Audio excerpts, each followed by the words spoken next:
نہیں ہے. آپ کو معلوم ہے غزہ کے حالات بہت زیادہ خراب ہو چکے ہیں، اور جو ویڈیوز آ رہی ہیں یہ بھی سوشل میڈیا ہے، تھوڑا بہت ایکٹیو ہے تو ہم تک خبریں پہنچ جاتی ہیں. اگر یہ ایکٹیو نہ ہوتا. السلام علیکم ورحمۃ اللہ وبرکاتہ. جی ناظرین، امید ہے کہ سب دوست خیریت سے ہوں گے. مفتی طارق مسعود نے کہا کہ غزہ کی حالات بہت خراب ہو چکی ہے. جو بدترین ظلم ہو رہا ہے، لوگ کہتے ہیں کہ ہم آزاد ہیں اور ہم کچھ کر نہیں پا رہے. اصل بات یہ کہ آزاد صرف غزہ کے لوگ ہیں، ہم آزاد نہیں ہیں. آزاد اس کو نہیں کہتے کہ آپ کھا رہے ہوں، پی رہے ہوں، گھوم رہے ہوں. آزاد اس کو کہتے ہیں کہ آپ کی پالیسیاں آپ کی مرضی کی ہیں یا کسی اور کی مرضی کی ہیں. اس وقت ہمارے جتنے بھی حکمران ہیں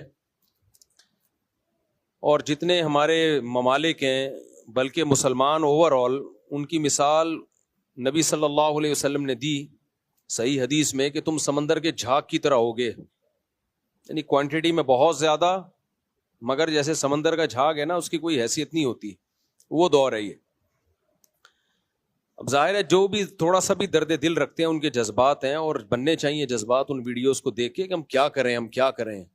لوگ علماء سے بھی پوچھتے ہیں کیا کریں.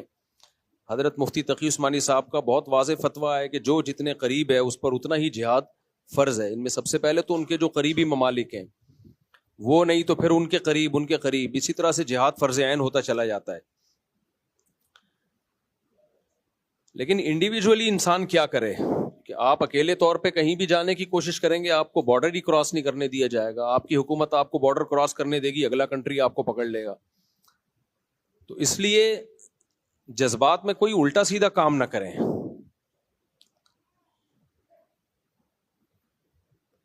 لوگوں میں غیرت ہے، ایک جذبہ ہے جس کی وجہ سے وہ بائیکاٹ کر رہے ہیں. اچھی بات ہے، غیرت لوگوں کو مجبور کر رہی ہے کہ ہم کیوں ان کی مصنوعات خریدیں، ہم کیوں ان کو فائدہ پہنچائیں.